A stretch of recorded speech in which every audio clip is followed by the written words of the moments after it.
Alors, les objectifs des présentations est d'identifier les situations cliniques liées à un stress aigu, savoir identifier les signes de sévérité devant chaque situation clinique cardiologique avec peu de moyens, pratiquement, ou voire pas de moyens, identifier les situations cliniques non menaçantes liées à un stress aigu, savoir prendre en charge localement certaines situations cliniques et bien sûr identifier les situations graves qui nécessitent un transfert à l'hôpital, une prise en charge urgente. Alors, en cardiologie, nous allons parler des palpitations liées au stress, des pertes de connaissance et un mot sur l'arrêt cardio-circulatoire qui sera abordé par ma collègue. Alors, concernant les palpitations, qu'est-ce que c'est que les palpitations? C'est une sensation anormale de battement cardiaque, c'est-à-dire sur un rythme cardiaque normal. La personne va sentir ou ressentir une sensation anormale, soit une accélération du rythme cardiaque qu'on appelle la tachycardie, ou carrément ce rythme va devenir irrégulier. Alors, généralement, les palpitations est un motif de consultation fréquent en cardiologie. Il peut être un symptôme bénin, surtout s'il apparaît sur un cœur sain, ou il peut être mal toléré, surtout s'il survient sur une pathologie cardiologique. Alors, qu'en est-il des palpitations liées à un stress, à une crise de panique ou à une anxiété? Alors, dans ces cas, les palpitations traduisent quoi? Traduisent un état d'excitation intérieure ressenti par tous. Chaque fois, enfin, on le ressent tous. Quand on est stressé, quand on est anxieux, on a le corps qui s'emballe, ce qu'on appelle les accès de palpitation. C'est une réaction qui est tout à fait naturelle à certaines situations de la vie courante, notamment les examens. D'accord? C'est-à-dire, à chaque fois qu'on se présente à un examen, on est tous stressés et ce stress se traduit par des accès de palpitation. Il faut savoir que tant que ces palpitations ne sont pas excessives, c'est-à-dire ne durent pas, ne sont pas très fréquentes, elles sont ressenties comme un simple symptôme bénin, donc ça reste quand même une situation bénigne. Alors, quelles sont les situations qui favorisent les palpitations lors d'un stress, lors d'une crise de panique ou lors d'une anxiété, surtout le stress d'un examen? Alors, quels sont les facteurs qui favorisent cette situation? D'abord, l'élève peut avoir une appréhension des épreuves, c'est-à-dire il n'est pas très sûr, même s'il est bon, il reste toujours cette appréhension des épreuves, donc ce qui s'explique par ces situations, ces accès de palpitation. La fatigue, les troubles du sommeil, vous savez, les enfants, avant les épreuves, avant les examens, ils ont tendance à veiller, donc ils ont des troubles du sommeil, difficulté à s'endormir, ils se réveillent plusieurs fois durant la nuit, ils font quand même des sommeils non réparateurs, donc tout ça, l'enfant réagit par des accès de palpitation. Aussi, il y a aussi la consommation excessive d'excitants, tels que le café, le thé. Actuellement, il y a des boissons énergisantes, donc les enfants ont tendance à consommer. Parfois, les parents ne savent même pas ce que leurs enfants consomment. Ça part sur les réseaux sociaux. Allez-y, vous achetez ça, donc on ne sait pas ce qu'il y a dedans. Et tout ça peut être à l'origine de ces accès de palpitation. Alors, en temps normal, je vous ai dit que ces palpitations c'est une réaction tout à fait naturelle à une situation X. Alors, comment le corps va réagir à une situation de stress aigu? Vous savez, quand on est stressé, quand on est soumis à un stress, tel que l'épreuve, les examens, vous avez une hyperactivation du système nerveux sympathique avec libération de l'adrénaline et de la noradrénaline. Alors, ces catécholamines auront tendance à augmenter la fréquence cardiaque, augmenter l'inotropisme cardiaque, c'est-à-dire la contractilité du muscle myocardique, créer une vasoconstriction, ce qui va être à l'origine d'une augmentation de la pression artérielle. Dans quel but? En fait, toute cette augmentation du travail du cœur aura pour but d'augmenter le débit cardiaque pour aider le corps à faire face à une situation stressante. À vrai dire, c'est une source d'énergie. Et cette augmentation du travail cardiaque va intensifier la perception des battements cardiaques qu'on va ressentir sous forme de palpitation. À vrai dire, c'est un moyen de défense de l'organisme, donc c'est tout à fait physiologique et c'est tout à fait naturel. Les conséquences physiologiques de cette activité adrénergique, donc vous avez une augmentation de la pression artérielle, donc automatiquement quand on est stressé, on a toujours une surélévation des pressions artérielles, ce n'est pas de pic hypertensif, mais je peux passer de 9 à 11, je peux passer de 11 à 13 sans que ça soit une hypertension artérielle. Donc le stress peut entraîner une élévation temporaire de la pression artérielle. Une fois qu'on sort de ce stress, la pression artérielle va diminuer. Les accès de palpitation peuvent donner une fatigue, voire un épuisement. Les épisodes prolongés de palpitation peuvent fatiguer le corps, conduisant à une sensation de fatigue. Vous savez, il faut gérer une hypervélie, donc ça finira quand même par donner une sensation de fatigue. Et éventuellement, il faut savoir que si l'enfant a une pathologie cardiaque sous-jacente, ces palpitations, bien qu'elles soient donc pas très importantes, peuvent décompenser une cardiopathie préexistante. C'est la raison pour laquelle il faut toujours identifier, on revient à ce qu'a dit ma collègue tout à l'heure, il faut toujours essayer d'identifier ces pathologies en amont durant toute l'année scolaire, d'accord, pour identifier des enfants avec une pathologie chronique, une cardiopathie, un diabète, et agir en amont pour éviter qu'il y ait ces accidents aigus le jour des épreuves. Alors, cependant, il faut savoir qu'un stress intense, excessif, qui dure, entraîne une activité prononcée et prolongée du système sympathique. Vous savez, quand on a un événement X, j'ai de l'adrénaline, une fois que je sors de cet événement, l'adrénaline va baisser. Mais si je reste soumise à ce stress de façon prolongée, d'accord, l'activation du système sympathique avec libération des catécholamines de façon prolongée auront des conséquences sur l'organisme. D'abord, ça va être responsable de l'accélération intense et prolongée du rythme cardiaque, qui peut être au début donc fatiguer la personne, et là, surtout si la personne a une pathologie cardiaque, ça peut, je répète, ça peut décompenser cette cardiopathie. Et donc, ça peut décompenser la cardiopathie, mais aussi sur un cœur sain, même si le cœur est sain, ces accès de catécholamie prolongée peuvent provoquer en elles-mêmes des arythmies cardiaques responsables d'accès de palpitation prolongée.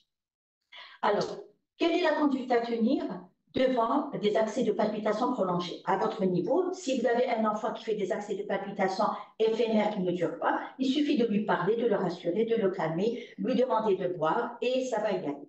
Maintenant, si vous voyez que cet accès de palpitation est prolongé et que l'enfant commence à s'irriter, devient irritable par rapport à ces accès de palpitation prolongés, il faut, moi je ne vous dirais pas qu'il faut prendre en charge en classe, peut-être il faut le retirer vers l'infirmerie et prendre en charge tout ça. Alors, à ce niveau-là, on va faire ce qu'on appelle une évaluation clinique initiale. Alors, on va interroger l'enfant. Est-ce que l'enfant a des antécédents cardiovasculaires, chose qui aurait été, c'est-à-dire ce serait souhaitable de la faire en amont? Est-ce que l'enfant a des antécédents cardiovasculaires, une valvulopathie, une cardiopathie congénitale? Est-ce qu'il a une notion d'hypertension artérielle? Est-ce qu'il a déjà été hospitalisé pour un sens cardiaque, pour une pathologie cardiaque X? Est-ce qu'il a eu des hospitalisations antérieures? Est-ce qu'il prend un traitement cardiologique? Est-ce qu'il est suivi pour un problème de dysthyroïdie, parce que les dysthyroïdies sont pourvoyeuses d'accès de palpitation? Et est-ce que l'enfant n'est pas suivi pour une pathologie autre que la cardiologie, par exemple une anémie qui peut être pourvoyeuse de palpitations? Quelles ont été les habitudes alimentaires les derniers jours? Est-ce qu'il a il y a eu excès par rapport aux produits, le thé, le café et ce qui s'ensuit? Quelles sont les caractéristiques des palpitations? Est-ce que c'est des palpitations éphémères ou bien c'est des palpitations qui durent? Est-ce qu'il a l'habitude de faire des accès de palpitations et depuis quand? Est-ce que ces palpitations sont survenues seulement aujourd'hui parce qu'il est stressé ou il a l'habitude de faire des palpitations aux efforts ou au repos qui remontent à très longtemps? Et bien sûr, rechercher s'il n'y a pas d'autres symptômes. Peut-être l'enfant peut faire une angine, c'est-à-dire il est fébrile. Donc s'il est fébrile, les palpitations peuvent s'expliquer qui sont secondaires à la fièvre. Est-ce qu'il n'y a pas d'autres signes associés qui rentrent dans le cadre tout un cortège adrénergique? Alors, bien sûr, vous devez examiner l'enfant, c'est obligé de l'examiner, d'où l'intérêt d'avoir un tensiomètre à votre niveau, d'avoir un stéthoscope, là c'est obligatoire, d'accord? Donc l'examen doit être d'abord général, est-ce que l'enfant n'est pas fibré? Parce que parfois, je répète, ça peut être une simple angine, fièvre, palpitation, donc ça va ensemble. Est-ce que l'enfant est bien coloré, c'est-à-dire pas une pâleur muqueuse qui peut éventuellement cacher une hypoglycémie, comme a dit notre collègue? Est-ce que l'enfant n'est pas très pâle, peut-être qu'il avait une anémie donc pour laquelle il était suivi, qui expliquerait également des palpitations? Prendre la pression artérielle, prendre la fréquence respiratoire et bien sûr l'ausculter. L'auscultation va vous permettre de répéter deux choses. Est-ce que le rythme il est régulier? C'est à travers votre auscultation que vous allez constater si le rythme est régulier ou pas. Est-ce que le rythme est rapide en prenant le pouls et en auscultant l'enfant? Et bien sûr, il faut toujours rechercher s'il n'y a pas un souffle. C'est vrai, quand l'enfant est rapide avec une tachycardie, ce n'est pas évident d'ausculter un souffle, mais sachez qu'un souffle n'est pas une urgence cardiologique. D'accord? Même si vous auscultez un souffle, ça ne doit pas vous pousser à envoyer l'enfant pour exploration. Un souffle n'est pas une urgence cardiologique. Alors, l'auscultation va vous permettre de révéler une tachycardie. Donc, on parle de tachycardie lorsque la fréquence cardiaque est supérieure à 100 battements par minute. Est-ce qu'il est long? Est-ce qu'il n'a pas une bradycardie? Une fréquence cardiaque inférieure à 60. Va vous permettre de détecter une irrégularité du rythme, perception de battements supplémentaires. L'enfant d'ailleurs va vous dire, en plus de mes battements, de mes battements, je ressens des battements supplémentaires. Ça vous évoque l'existence d'extrasystole. Ou bien un rythme totalement irrégulier que vous allez ausculter, vous allez constater que le rythme est tout à fait irrégulier. À la fin de cette étape initiale, donc et à l'issue de l'interrogatoire, de l'examen clinique, vous allez vous retrouver probablement devant un enfant qui a des palpitations prolongées. Tout ce qui est normal, ce n'est pas prolongé. Vous pouvez le rassurer, il boit un peu d'eau et il reprend sa classe. Maintenant, si vous constatez que les palpitations sont prolongées, là, il faut les considérer. Alors, quels sont les troubles du rythme qui peuvent vous donner des palpitations prolongées, mais liées à des arythmies, liées seulement au stress? C'est-à-dire qu'il y a des troubles du rythme qui vont vous donner des palpitations secondaires au stress. Ça peut être une tachycardie sinusale et ça peut être des extrasystoles auriculaires. Alors, comment diagnostiquer une tachycardie sinusale liée au stress? Ça reste quand même un trouble du rythme qui est bénin, qui est physiologique, c'est tout à fait normal qu'on soit très très rapide après un stress. Mais avec ces palpitations prolongées, vous avez tout un cortège, d'accord, adrénergique qui doit vous rassurer et vous pousser à dire ce n'est que des palpitations, c'est un accès de tachycardie secondaire au stress. Alors, quels sont les autres signes associés à ces palpitations? Vous avez l'enfant qui va vous dire j'ai mal au niveau de l'abdomen, j'ai une douleur abdominale. Il est très émotif, vous allez le voir très hyper excité, des maux d'estomac, des fourmillements au niveau des extrémités, il tremble. C'est vrai que devant ce tableau, il faut penser aussi à l'hypoglycémie, faire un dextro pour voir, parce que pratiquement c'est les mêmes signes, d'accord? Parce que c'est des signes adrénergiques, hein, qu'on partage avec l'hypoglycémie. Donc la bouche est sèche, l'enfant va vous dire j'ai mal à la tête, j'ai une boule, j'arrive pas à respirer, d'accord? Il peut avoir un épisode de diarrhée, il va aller aux toilettes, avoir une débâcle diarrhéique, douleur abdominale. Mais pour vous rassurer et dire ce n'est que le stress qui donne ça, à côté, vous devez avoir un examen tout à fait normal, même si vous avez un souffle, je répète, le souffle, ce n'est pas une urgence. Absence d'antécédents et des signes en faveur de cardiopathie. Donc, on va vous dire, je n'ai aucune pathologie cardiaque, je ne prends pas de traitement, je n'ai pas de suivi cardiologique sous-jacent. Ça doit vous rassurer et dire que ce n'est qu'une crise de panique. Alors, est-ce qu'il faut aller faire un électrocardiogramme? Ce n'est pas obligatoire. Maintenant, si vous êtes bien doté et vous avez un électrocardiogramme à votre disposition, pourquoi pas faire un électrocardiogramme? Et si vous faites un électrocardiogramme, vous allez remarquer que vous avez un rythme tout à fait normal, sauf qu'il est accéléré aux alentours de 100 à 120 battements par minute et sans plus. Et il faut savoir que tout ce tableau clinique, tous ces signes, bien que gênants, sont généralement sans gravité et sont simplement une manifestation du stress. D'accord. Donc, votre objectif, c'est d'éliminer ce qu'il y a en sous-jacent. C'est-à-dire, est-ce que l'enfant n'est pas cardiopathe? Même si c'est un accès de palpitation adrénergique, s'il a une cardiopathie, cet accès de stress peut décompenser une cardiopathie. Mais s'il n'y a pas de cardiopathie, rassurez-vous, donc il faut seulement le rassurer et le laisser rejoindre sa classe. Alors, le deuxième trouble du rythme qui peut engendrer des palpitations prolongées liées au stress, ce sont les extrasystoles, souvent auriculaires. D'accord? Perception, l'enfant va vous dire, c'est une perception de battement cardiaque irrégulière avec parfois des sauts ou de ratés, toujours associé à un cortège adrénergique. Vous avez sous les yeux tous les signes adrénergiques, avec un examen clinique, tout à fait clinique, sans antécédent cardiologique à l'interrogatoire. Alors, si vous faites un ECG, donc vous avez des accès, des extrasystoles auriculaires. Alors, comment allons-nous gérer ces palpitations liées au stress? Alors, si ce n'est que des accès, c'est-à-dire juste à l'entrée, au début, avant de démarrer l'épreuve, juste à l'entrée en classe, ça va rentrer dans l'ordre. Il suffit que l'enfant prenne la copie, il est rassuré, il démarre, tout disparaît. D'accord? Donc, il faut respecter. Maintenant, si vous voyez que ça perturbe, c'est prolongé, l'enfant est perturbé, il est gêné, il commence à s'exciter, là, il faut le retirer un moment et voir ce qu'il en dit. Alors, si prolongé et perturbant, il faut gérer le stress par des techniques appropriées. Il ne faut pas se précipiter vers une médication, d'accord? Plus ou moins traitement, si cela nécessite de donner un traitement sur place. Alors, les techniques anti-stress que vous devez connaître et que vous devez utiliser sur place, d'abord, il y a la respiration profonde par le nez, retenir, et l'enfant va retenir sa respiration quelques secondes, pour expirer lentement par la bouche. Quel est le bénéfice de faire ce geste et de le refaire, et de demander à l'enfant de le refaire tant qu'il peut le faire? C'est que ça va stimuler le vague qui va calmer le sympathique, c'est-à-dire le parasympathique, vous allez le réveiller, qui va calmer le sympathique, et par conséquent, vous allez avoir une diminution de la fréquence cardiaque, une diminution de la pression artérielle.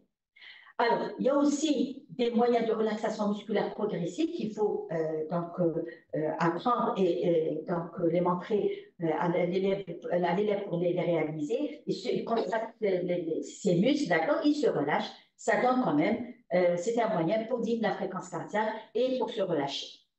Alors, il existe, bon, j'allais l'enlever, mais je l'ai laissé, ce qu'on appelle les exercices de pleine conscience.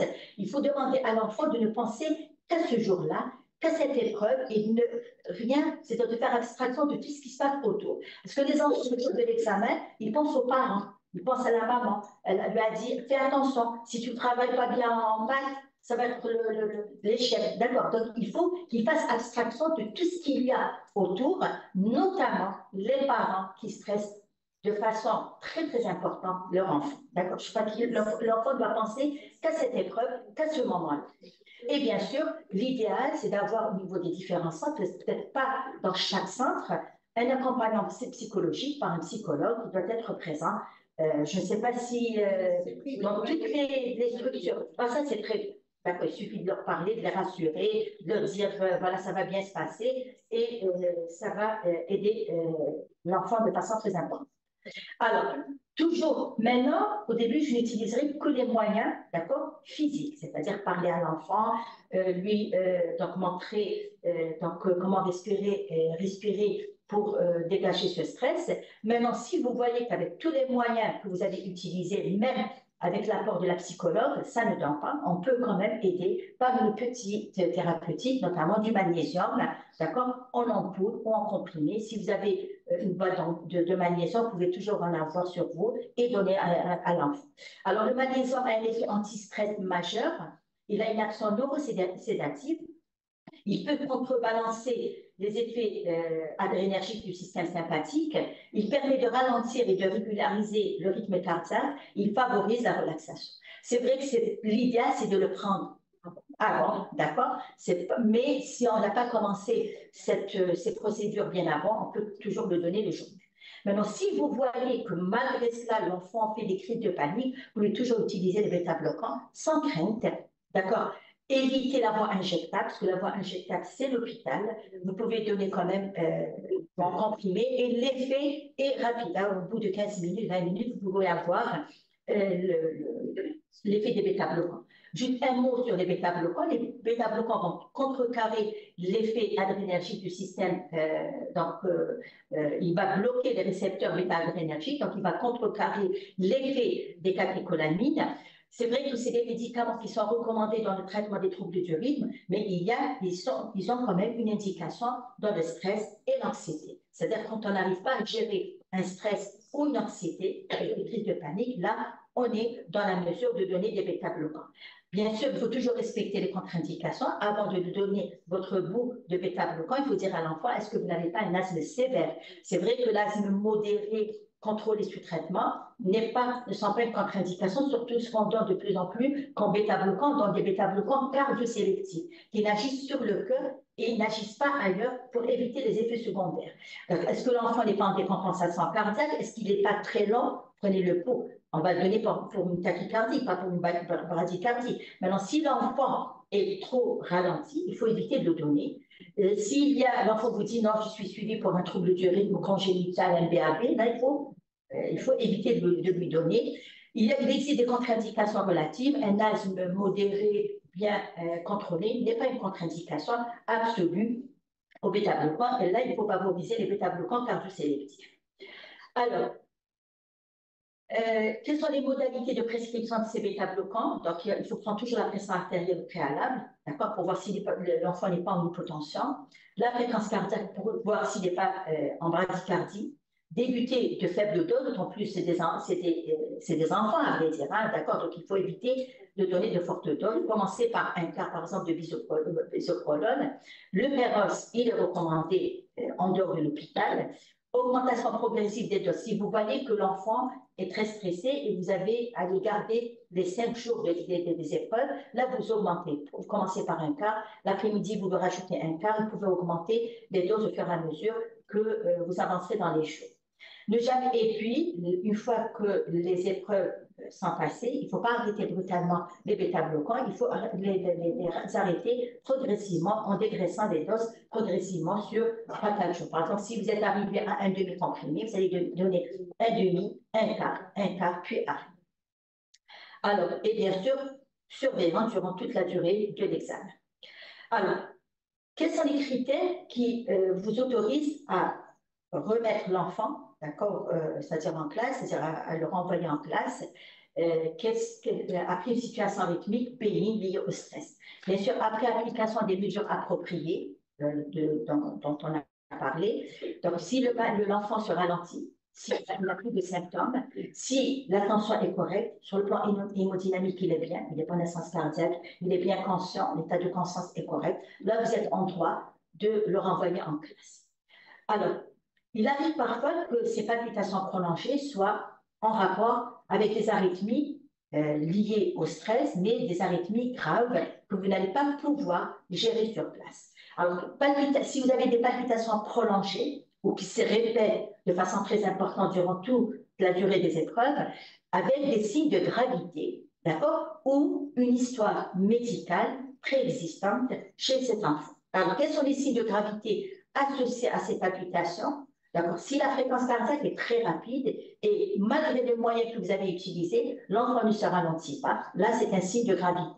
Si vous avez une hypotension associée à ces accès de palpitation, par exemple l'enfant au début il était à 10, 11, puis une heure après il est à 7 de tension, là c'est un signe de gravité, donc il ne faut pas attendre, il faut l'évacuer à l'hôpital.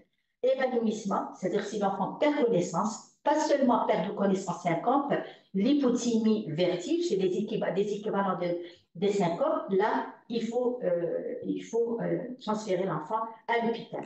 Des signes de détresse respiratoire aiguë, une tachypnée, un tirage, une respiration abdominale, essoufflement sévère, l'enfant il est essoufflé, donc peut-être il amorce ou il débute une essence cardiaque parce qu'il a une cardiopathie non connue, d'accord? Signe de choc, marbrure, l'enfant est très pâle avec des extrémités froides, des marbrures au niveau des genoux, trouble de la conscience et bien sûr des signes d'accident vasculaire cérébral. Si l'enfant a fait des signes donc, de focalisation neurologique, il faut donc évacuer l'enfant à l'hôpital. Alors, associé aux palpitations, donc soit vous avez des signes de mauvaise tolérance ou bien une histoire médicale sous-jacente. Si l'enfant fait des accès de palpitations, il vous dit « j'ai des antécédents de cardiopathie, je suis suivi pour une cardiopathie », là, n'attendez pas, vous transférez l'enfant à l'hôpital. Épisode similaire en dehors d'un contexte de stress, il vous dit « non, même régulière, d'accord ?» Toutes ces situations, palpitations prolongées, signes de gravité, histoire médicale, tous ces critères orientent vers un trouble du rythme sévère, méritent la réalisation obligatoire d'un électrocardiogramme, ce qui justifie le transfert à l'hôpital. Alors, avant de finir, je finis avec 2 ou 3 plaques pour parler de la prévention. C'est vrai, c'est bien de venir parler comment gérer ces situations d'urgence, situations cliniques le jour des examens de fin d'année, le bac. Mais l'idéal, c'est d'agir en prévention. D'accord. Alors, comment agir en prévention? Il nous faut mettre l'accent sur l'importance de la prévention et de l'éducation pour éviter que le stress ne devienne ingérable et ne mène à des complications inutiles. D'accord? Des complications inutiles et même des décisions inutiles le jour des examens. Alors, d'abord, il faut sensibiliser les parents, il faut identifier les enfants. Vous savez, durant toute une année, il y a eu des compositions, il y a eu le bac blanc, il y a eu le BN blanc. Donc, on peut identifier les enfants très stressés, d'accord, même sans cardiopathie, et on peut également identifier les patients cardiopathes, d'accord. Là, on va les identifier en faisant des fiches, que c'est vrai, l'enfant ne va pas dire je suis diabétique devant d'autres enfants, je suis d'accord avec vous, mais il peut garder sa fiche discrètement, d'accord, que les parents présentent le jour du bac avec la convocation. Au-dessus, on met la fiche technique ou la fiche médicale du patient. Alors, pourquoi chez ces enfants, on peut agir en amont? Déjà, on va commencer par leur apprendre ces techniques de gestion de stress, la respiration profonde, faire du yoga. Ils doivent faire une activité sportive, même s'ils n'ont pas beaucoup de temps, on va leur préconiser, leur imposer une activité sportive pour déstresser. Une hygiène de vie, ils doivent dormir suffisamment, ils doivent avoir une alimentation équilibrée et éviter tous les excitants. Rôle des parents et des enseignants dans cette situation, ça c'est très très important. Il faut sensibiliser les parents à bien entourer leurs enfants, d'accord, à les déstresser et les accompagner et surtout les encourager. Quel que soit, vous savez, c'est pas en les stressant la dernière semaine que l'enfant va bien travailler le jour de l'examen. Même si elle a vu, même si les parents voient, surtout les mamans, hein, peut-être certains papas, mais bon, j'ai vécu ça, nous les mamans, on a tendance à stresser nos enfants, il faut qu'ils soient parmi les meilleurs, mais c'est pas en les stressant à la dernière minute qu'on espère avoir de très bons résultats. Alors, et bien sûr, associé à tout cela, vous savez, accompagner aussi les parents, c'est-à-dire faire du travail sur les parents pour éviter. Donc, les parents sont là pour encourager l'enfant, quel que soit son niveau, et non pas pour le stresser. Et bien sûr, des programmes de soutien psychologique. Vous m'avez dit que les psychologues existent, ça c'est très bien, il faut des programmes de soutien durant toute l'année et non pas seulement le jour de. Et toujours en prévention, si on voit que toutes ces méthodes n'ont pas donné de résultats, là on peut commencer le magnésium au préalable. L'enfant peut prendre des cures de magnésium une semaine chaque mois, d'accord? Et pourquoi pas le mettre sous bêta-glucane sur 2 ou 3 mois, voire toute l'année, pour atténuer le système sympathique et que l'enfant se sente bien et prépare bien son examen. Je vous remercie.